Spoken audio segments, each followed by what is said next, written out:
Muy buenas noches o muy buenos días a todos ustedes, estudiantes. Les habla el profesor Juan Ríos. El día de hoy vamos a compartir el curso de literatura, esperando siempre que pueda ser de provecho para cada uno de ustedes. Hay muchas tareas que hacer, así que voy a pasar de frente, ya mencionando aquí el tema, semana 24, el tema literatura peruana de la conquista. Nos concentramos en los comentarios reales de los incas. Tenemos que remontarnos en el siglo XVI, cuando unas, unos barcos desde origen de España llegan al suelo territorio americano. Así que voy a mencionar rápidamente, aquí está, definiremos la literatura de la conquista, ¿ya? Ahí dice, a partir de sus características principales, vamos a señalar las características principales. También hablaremos sobre el Inca Garcilaso de la Vega, sus aportes.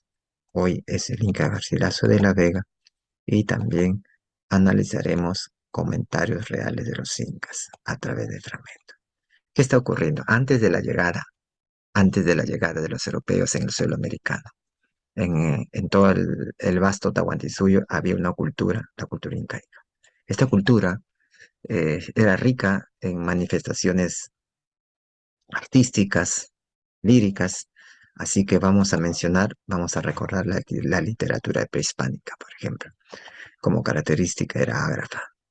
En aquellos tiempos donde dominaba el imperio incaico, los relatos eran de manera oral. Ágrafa significa que no había escritura. Anónima, no había autores conocidos. Animista, dado que eh, la naturaleza tenía carácter vivo. La tierra, la Pachamama era como un ser vivo, los cerros también. Agrarista, tiene que ver con el trabajo agrícola y era una actividad esencial. Los cánticos, los himnos estaban asociados con esta actividad cotidiana.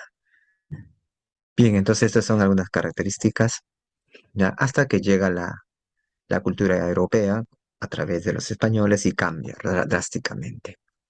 Entonces, cuando llegan los europeos, ya vamos a ver, eh, los europeos van a encontrar una cultura, va a ser el incanato, van a encontrar una cultura, y luego el proceso de invasión al Tahuantinsuyo, van a aparecer hombres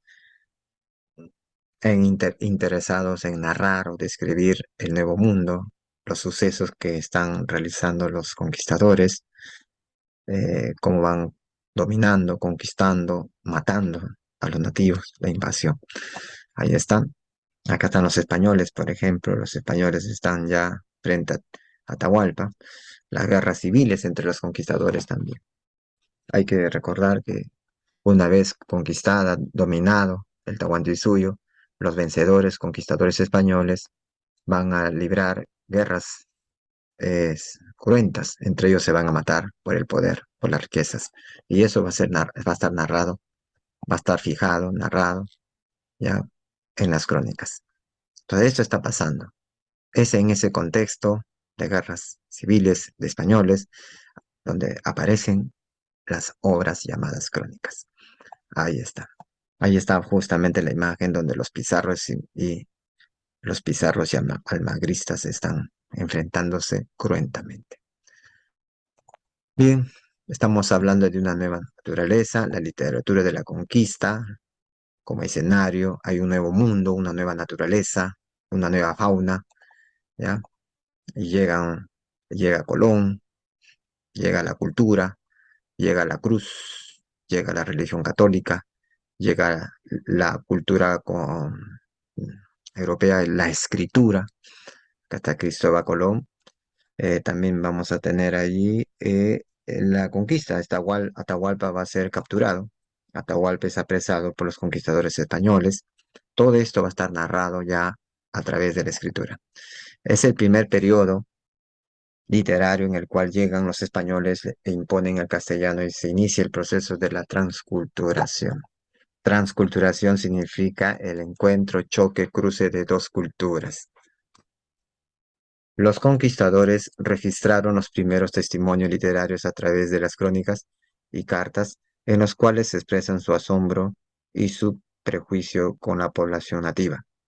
Esto es muy importante. Los españoles, como conocen, dominan la escritura, ellos van a escribir crónicas o cartas también, donde van a expresar su asombro y también su prejuicio, ¿no? Su prejuicio nativo. Ellos creían que los nativos eran animales o, o seres humanos inferiores, salvajes. Algunos eran muy subjetivos, muy prejuiciosos, muy prejuiciosos. Cristóbal Colón, dice aquí, Cristóbal Colón fue el primer europeo en observar y escribir la realidad del nuevo continente, del nuevo continente. Entonces, Cristóbal Colón va a narrar, va a describir la fauna, la flora, los ríos de esta nueva naturaleza. Bien, ahí está. Entonces, es el primer periodo literario, ¿ya? Peruano. Tenemos también acá las características. Estas obras, las crónicas principalmente, tienen la influencia del providencialismo. Dios alude a la visión cristiana europea de que Dios tiene control de la historia, rige el destino de la humanidad. La mayoría de cronistas asume que Dios interviene en los acontecimientos históricos y la llamada conquista fue un plan divino para que los españoles nos trajeran la verdadera fe. Ya estaba dentro del plan divino que los españoles llegaran al suelo americano para traer la verdadera fe. Dios viene, estaba de por medio. Y esa influencia del providencialismo, de elementos cristianos, ya se ve ya en las obras. Por ejemplo, aquí, un dibujo de un indio donde aparece pues la primera pareja, la primera para Adán y Eva. Aquí también el mismo indio que hace este dibujo, también ve ahí cómo hay un sincretismo cultural, allí aparecen en la imagen la chaquetaya y la primera pareja. Hay una mezcla de elementos nativos con elementos cristianos europeos. El valor testimonial también. En la crónica de Perú, de Pedro Cieza de León, ¿ya? Se describe con minuciosidad las salvajes costumbres antropófagas de algunos nativos, mientras que en su historia de Indias, Bartolomé de las Casas registra los terribles abusos que cometían los españoles. Entonces, los autores, los cronistas, son testigos de escenas, eh, escenas realizadas por los mismos nativos, sus actividades, su agresividad, su trabajo cotidiano, o también van a ser testigos de conductas abominables de los mismos españoles. Son testigos, narran lo que están viendo, valor testimonial. Acá está Pedro Cieza de León, cronista español, y también Bartolomé de las Casas es un cronista español, ¿no? Los cronistas españoles van registrando todo lo que están viendo. Con mucho dolor están registrando todo. Visión parcializada de los hechos. Se aprecia la subjetividad. Los cronistas valoran los sucesos según sus conveniencias, ¿ya? Acá aparece Historia General del Perú, es un libro de Lincoln García Suárez, la segunda parte. Significa que los hechos que están presentados no son objetivos, sino que están presentados con ciertos intereses, son parciales, ¿no? Por ejemplo, si el cronista es parte del grupo de los Pizarros, obviamente va a presentar a los Pizarros como si fuera el leal, como si fuera el valiente, ¿no? ¿Te das cuenta? Incluso va a exagerar o va a elogiar las hazañas, entre comillas, de Pizarro, porque el cronista es parte de ese grupo. Entonces hay subjetividad, no hay objetividad. Clasista, se cultiva dos tipos de obras, las crónicas por gente letrada y las coplas, composiciones breves de tradición española y oral, cantadas por los primeros soldados, ¿ya? Entonces, en esa época, sobresalen las crónicas, pero también había las coplas. Las coplas eran esto de acá. Pues señor gobernador, miradlo bien por entero, allá va el recogedor, y acá queda el carnicero. Copla del soldado Sarabia. Entonces los españoles eh, componían estas coplas, eran versos de cuatro versos de número estrofitas, estrofas de cuatro versos, ¿ya? Que generalmente aludían a escenas o escenas cotidianas de carácter oral. ¿Ya? Procesos de transculturación. Con la dominación se impone progresivamente el castellano, la escritura y la cultura europea con sus formas literarias. Se da el proceso de mestizaje. Transculturación, no se olviden que es el encuentro, choque de dos culturas. Ya, ahí está. El mestizaje mayormente se refiere cuando dos razas se fusionan, ¿ya? Y la criatura es un mestizo, ¿no? Por ejemplo, que eh, vamos a encontrar eh, hijos mestizos cuyo padre es blanco español y su madre es una india nativa. Juan de Betanzos, por ejemplo, es un español, Blas Valera es un mestizo y Juan Santa Cruz Pachacute es un indígena. Eso está ocurriendo, eso está ocurriendo. Ese es el mestizaje. Pero también en la cultura también está ocurriendo. Es una cosa tremenda lo que está pasando en esos tiempos, en esos años. La crónica, ¿qué es la crónica? La crónica es una narración, ¿ya? Con pretensión histórica escrita, ¿ya? Está escrita, ¿ya? En castellano, ¿ya? Por un testigo de los hechos o por recojo de información de terceros. Entonces, hay un testigo que está tomando nota de lo que está ocurriendo alrededor, o en todo caso, ese testigo le pregunta a un nativo que le cuente a la historia, lo que le cuente algo sobre ese pueblo. Aquí tenemos, por ejemplo, eh, este es un cronista, está tomando nota y es testigo de los acontecimientos. Mira, este cronista está tomando nota, está registrando porque es testigo de lo que está ocurriendo. Por ejemplo, cómo tratan los españoles a los nativos. Narración, característica. La crónica, la crónica característica. La crónica presenta una versión directa y más o menos apasionada de los hechos. Se distingue de la historia por su falta de visión crítica respecto a los sucesos. No hay mucha parcialidad, subjetividad. Las primeras crónicas incorporan la nueva realidad conocida, por ejemplo, la naturaleza y la cultura con sus múltiples elementos.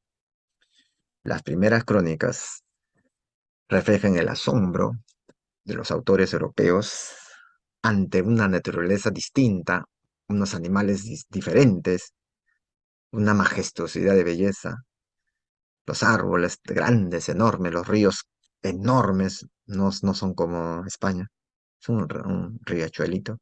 Entonces eso, y también los nativos, las costumbres, ahí está, eso eran las primeras crónicas. Aquí está, por ejemplo, ¿no? Ahí está esta naturaleza vigorosa, fuerte. Bien, entonces ahí están las crónicas, hay mucha subjetividad, son testimonios, hay subjetividad y las primeras escriben la naturaleza. Tenemos ahora los representantes cronistas según el origen étnico. Los españoles tenemos a Pedro Cieza de León, español, Juan de Betanzos, también, autor de Suma y Narración de los Incas. Pedro Cieza de León es un soldado, ¿ya? Su obra conocida es La Crónica del Perú, ¿no? La Crónica del Perú, que lo había mencionado, acá está. Sí, sí. También tenemos cronistas indígenas, papá indígena, mamá indígena. Juan Santa Cruz Pachacuti y Felipe Huamampo Marayala, autor de Nueva Crónica y Buen Gobierno. Y aquí aparece el título Relación de Antigüedades de este Reino del Perú, cuyo autor es, allí está, Juan Santa Cruz Pachacuti. Estos son que, indios que han recibido una educación, están siendo instruidos por jesuitas, padres, curas jesuitas, ¿no? Y les van induciendo, les van incorporando a la cultura europea, le están enseñando habilidades, cultura europea como la escritura, le están enseñando muchas cosas de la cultura europea. Así de esa manera ellos también ya aprenden a escribir y así no se deciden a relatar los sucesos, las crónicas también. Tenemos los mestizos, no sabemos que los mestizos son aquellos cuyo padre español tiene como padre español a un blanco y a su mamá una nativa. Blas Valera, autor de Historia de los Incas, y el Inca Garcilaso de la Vega, que es- ahí está. Este libro se llama Comentarios Reales, cuyo autor es Inca Garcilaso de la Vega. Aquí está nuestro compatriota, el Inca Garcilaso de la Vega. Aquí está. Nace en el 1539 y termina en 1616. Entonces, eh, él es el hijo de un capitán español. Un capitán español no es cualquiera. Es un capitán. Tiene una reputación, tiene todo un conjunto de medallas, porque es un capitán. Es un capitán blanco, con barba, ojos verdes. ¿Ya? Y su padre peleó al lado, fue uno de los primeros en llegar y estuvo al lado de los Pizarros. Entonces, su padre se casó ¿no? Contrajo matrimonio o tuvo como querida una mujer nativa de la Panaca Real. Entonces, como fruto salió el Inca Garcilaso. Pero él desde joven no tenía este nombre. Su verdadero nombre de pila fue Gómez Suárez de Figueroa. ¿No? Entonces su nombre, él no se llamaba, era un chiquillo. Entonces lo llamaban Gómez Suárez, se refería a él. Es el primer mestizo biológico y cultural, hijo de una ñusta y un capitán español. Eso es biológico. ¿No? Primer mestizo. Él es mestizo, no es indio. Ten cuidado, no es indio. Recibió influencia del Renacimiento, tuvo una formación humanista, enciclopedismo. ¿No? Entonces, él a los 19 años viaja a Europa, se queda a vivir allí, no le va bien hasta que se integra al ejército español, va a trabajar, va a formar parte del ejército español y va a recibir un sueldo del Estado. ¿Ya? Y en ese proceso también va a leer bastante, va a leer mucha literatura, mucho libros de filosofía también. Así que va a adquirir mucho conocimiento. Él tuvo formación humanista. Enciclopedismo porque sabe bastante, sabe de muchas materias. Su visión idealizada del imperio incaico y la conquista por la exageración de los hechos. ¿Qué significa? En sus crónicas él presenta la cultura incaica como algo,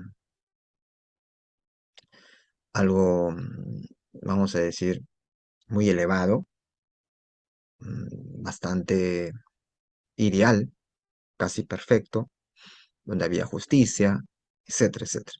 Entonces hay una visión parcializada, idealizada, porque eso lo hace sobre todo en memoria, casi en homenaje a su madre, a la familia materna. ¿Ya? Y cuando presenta también este, a los europeos, a los españoles conquistadores, también los presenta como héroes. El Inca Garcilaso escribió La Florida del Inca, escribió los comentarios reales, tradujo el libro Diálogo de Amor. ¿Ya? Este es un libro de un filósofo que se llama León el Hebreo, y lo que hace el Inca Garcilaso es traducir del italiano al español. Y aquí también hace tiene otra obra, Garci Pérez de Vargas, es un libro de genealogía. Lo que él pretende es indagar el origen de su padre, el origen del mismo. Y para eso tiene que averiguar la descendencia o ascendencia de su padre. Bien, entonces él ha escrito varios libros y ahora vamos a ver los comentarios reales. Los comentarios reales tiene dos partes. La primera parte lleva como título, mira, ve, primera parte de los comentarios reales que tratan de los orígenes de los incas, reyes que fueron del rey, de su idolatría, leyes y gobierno en paz y en guerra, de sus vidas y conquistas y de todo lo que fue aquel imperio y su república antes que los españoles hallaran a él, antes que los españoles llegaran. Y entonces ahí se concentra en la cultura incaica. En la segunda parte, mira lo que dice, ese ya está, dice, Historia General del Perú. Mira el título ya. El título se llama Historia General del Perú. Trata del descubrimiento del y cómo lo ganaron los españoles, las guerrillas civiles que hubo entre pizarros y almagros sobre la partija de la tierra, castigo y levantamiento de los tiranos y otros sucesos particulares en la historia que contiene. Entonces aquí habla ya de todo el proceso de la conquista, ya los personajes, aquí ya son, principalmente son los españoles conquistadores, y luego la guerra civil entre ellos. La primera fue publicada en Portugal, en Lisboa, en 1609, y la segunda en Córdoba en 1617. Fue ya una publicación póstuma. La primera parte tiene 9 libros y la segunda 8 libros. En la primera parte se concentra en el Imperio Incaico, la cual idealiza, y la segunda se concentra, apareció con el título Historia General del Perú, y se concentra en la conquista, la Guerra Civil Española, ¿ya? Entre los mismos conquistadores. La primera parte corrige a otros cronistas y se proyecta como autor competente, domina el quechua y es de doble origen. La primera parte, él se presenta como un autor idóneo, capaz, con ventaja, porque él sabe quechua, habló quechua de pequeño, aprendió del quechua cusqueño de parte de su madre y de su familia materna, y además también tiene la sangre inca, tiene la sangre inca, porque su madre es de la realeza. Y también él es español, de un capitán, entonces tiene doble origen, por lo tanto tiene más posibilidades para conocer la realidad. En la segunda parte hay una motivación psicológica, intenta rehabilitar la figura de su padre. En la segunda parte, en la Guerra Civil Española, su padre, el capitán, ya, su padre que fue capitán al lado de Español, al lado de los Pizarros, eh, era, in- era asociado como un traidor por haber apoyado a los Pizarros. Entonces el Inca García de la Vega va a defender a su padre, va a explicar, va a justificar, va a aclarar. Entonces hay mucha subjetividad. En la primera parte aborda la temática de la organización política, económica, social y cultural de Guantisuyo, ya hemos visto. Y la segunda parte aborda los temas, mira, de la conquista, las guerras civiles entre los invasores hasta la ejecución de Tupac Amaru primero. Ahí está. Se basa en fuentes orales y escritas, crónicas de Blas Valera. Bueno, para componer esta obra, él se ha basado en fuentes escritas, ha tomado en cuenta otros cronistas anteriores a él para em, ampliar o profundizar algunos datos, pero también se ha basado en los relatos, cuentos que le relataban sus tíos, del lado materno. Ya. Acá en paréntesis dice Crónica de Blas Valera porque es el cronista que va a ser mencionado con más frecuencia.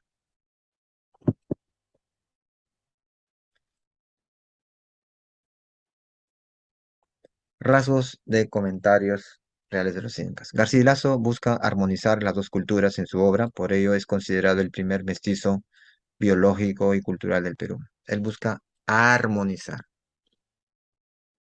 la cultura incaica y la cultura europea española, se van a fusionar en un mutuo amor, armonizar, ¿ya?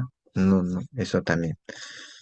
El primer mestizo biológico y cultural, por eso se lo considera. Garcilaso, unos rasgos es que él tiene estilo renacentista. Su prosa se caracteriza por la mesura y el equilibrio entre la expresión y los contenidos, por su sobria y belleza formal. Es elegante, es armoniosa, una linda prosa. Idealización. Tanto al hablar del imperio incaico como la conquista, el autor tiende a la exageración de acciones y hechos, tono elegíaco y épico también. Él busca, cuando habla de los incas, su cultura, lo exalta como algo, como un modelo de justicia, de disciplina. Asimismo, cuando habla o describe los sucesos donde intervienen los españoles, a estos los presenta como héroes, ¿no? Como valientes. Idealiza, ¿no? Está. Saber enciclopédico brinda abundantes datos sobre las costumbres e instituciones del Tahuantinsuyo y del proceso de invasión, ¿no? Si tú quisieras saber cómo era la cultura, costumbre, matrimonio, la guerra, trabajo, educación, todo eso está ahí, nos está documentando detalladamente. Sus fiestas, por ejemplo, ¿cuáles eran sus fiestas más comunes, más sobresalientes? Análisis de los comentarios reales de los incas. Vamos ahora a centrarnos en unos fragmentos, ¿ya? Y conocer algunas características a partir de los textos. Acá tenemos el prólogo, vamos a leer. Aunque ha habido españoles curiosos que han escrito las repúblicas del Nuevo Mundo, como la de México y la de Perú, y las de otros reinos de aquella gentilidad, no ha sido con la relación entera que de ellos se pudiera dar, que lo he notado particularmente en las cosas que del Perú he visto escritas, de las cuales, como natural de la ciudad del Cusco, que fue otra Roma en aquel imperio, tengo más larga y clara noticia que la que hasta ahora los escritores han tenido. Entonces, él está diciendo que ha habido muchas obras sobre el Nuevo Mundo, pero en cuanto al Perú, en cuanto al Perú, el autor dice que tiene él tiene mayor claridad, él tiene una mejor fuente, como que está criticando en cuanto al Perú, en cuanto a los cronistas que tratan sobre el Perú. Dice, hay una propuesta de corregir a otros cronistas, ¿ve?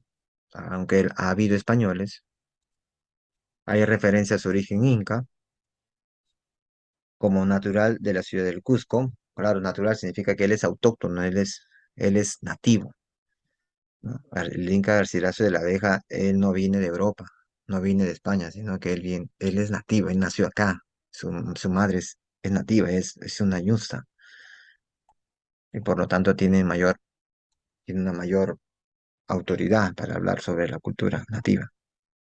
Hay una idealización del incanato, mira, que fue otra Roma. Ustedes saben que Roma, pues, es la máxima civilización que se conoce en historia. Entonces está idealizando, le está comprando como otra Roma. ¿Será? Hay idealización. Bien, vamos a ver otra característica, capítulo 12 de la obra dice, los hijos criaban extrañamente, así los incas como la gente común, ricos y pobres sin distinción alguna, con el menor regalo que les podían dar. Luego que nacía, la criatura la bañaban con agua fría para envolverla en sus mantillas y cada mañana la envolvían, le habían de lavar con agua fría y las más veces puesta al sereno. Y cuando la madre le hacía mucho regalo, tomaba el agua en la boca y le lavaba todo el cuerpo salvo la cabeza, particularmente la mollera, que nunca le llegaban a ella. Decían que hacían esto para acostumbrarlos al frío y al trabajo. Si te das cuenta, en esta parte habla sobre la educación y crianza de los niños. Conocimiento de las costumbres incas, nos habla de muchas de sus costumbres. Acá está de las costumbres de la crianza de los niños. Hay rigurosidad en la crianza, ¿no? Allí les, les, les educaba, los instruía con mucha rigurosidad, ¿no? Decían así esto para acostumbrarlos al frío, dicen, ¿eh? Para acostumbrarlos al frío. Entonces los inducían a ciertas acciones, ¿no?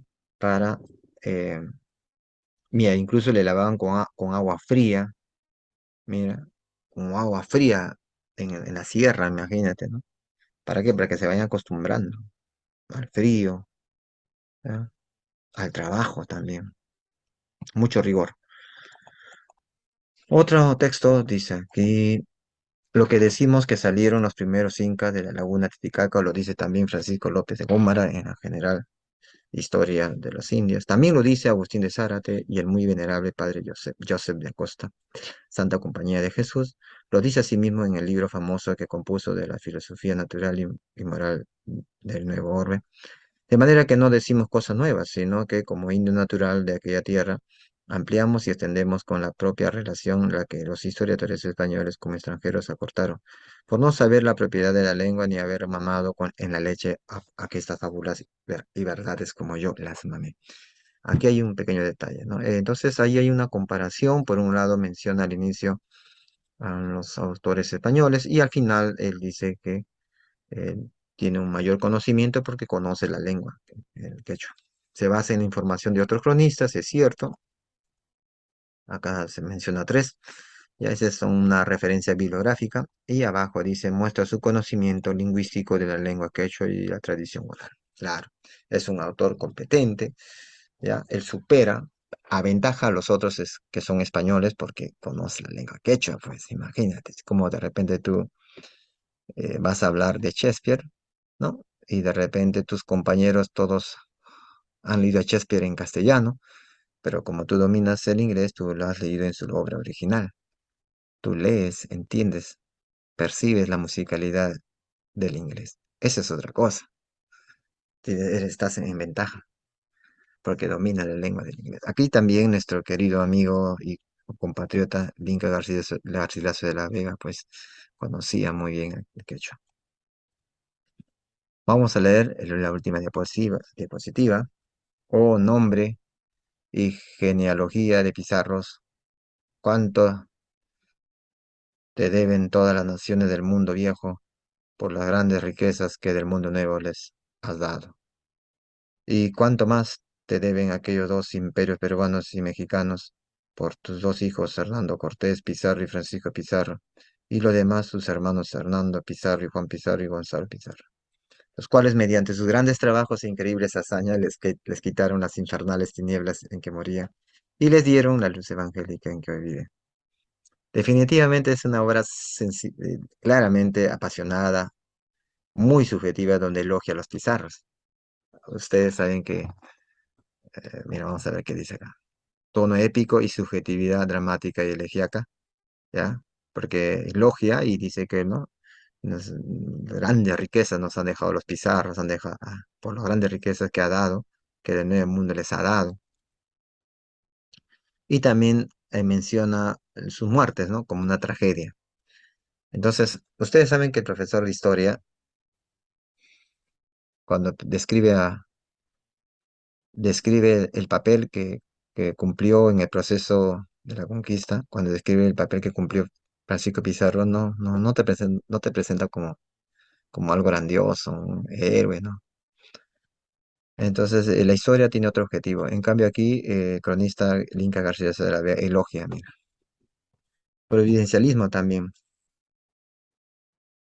¿ya? Dice acá, a los cuales, mediante sus grandes trabajos escritos, les quitaron las infernales tinieblas en que morían y les dieron la luz. Significa que ellos trajeron, pues, la verdadera religión, ¿no? Providencialismo, que esto ya estaba previsto para que la luz llegara ahí al nuevo suelo americano. En el siguiente texto dice, de las grandezas y prosperidades pasadas venían a las cosas presentes. Lloraban sus reyes muertos, enajenando su imperio y acabada su república, etc. Estas y otras semejantes pláticas tenían los incas payas en sus visitas y con la memoria del bien perdido siempre acababan su conversación en lágrimas y llanto, diciendo, trocósenos el reinar en vasallaje. Entonces acá también hay subjetividad, ¿no? Está lamentándose, ¿no? Dice, trocóse el reinar en vasallaje. Hay una elegía, ahí hay elegía, joven. Elegía significa lloro, lamento, dolor por la ausencia o pérdida de algo que tenía mucho valor. En este caso, los parientes de, del Inca Garcilaso están lamentándose, llorando, de cómo siendo reyes ahora se han convertido en vasallos, ¿no? Vasallos. Bien, bien, jóvenes, hasta aquí ha sido la exposición de la teoría y enseguida vamos a resolver las preguntas. Ya, muchas gracias por su atención y no se olviden, ya vamos a volver para la siguiente parte.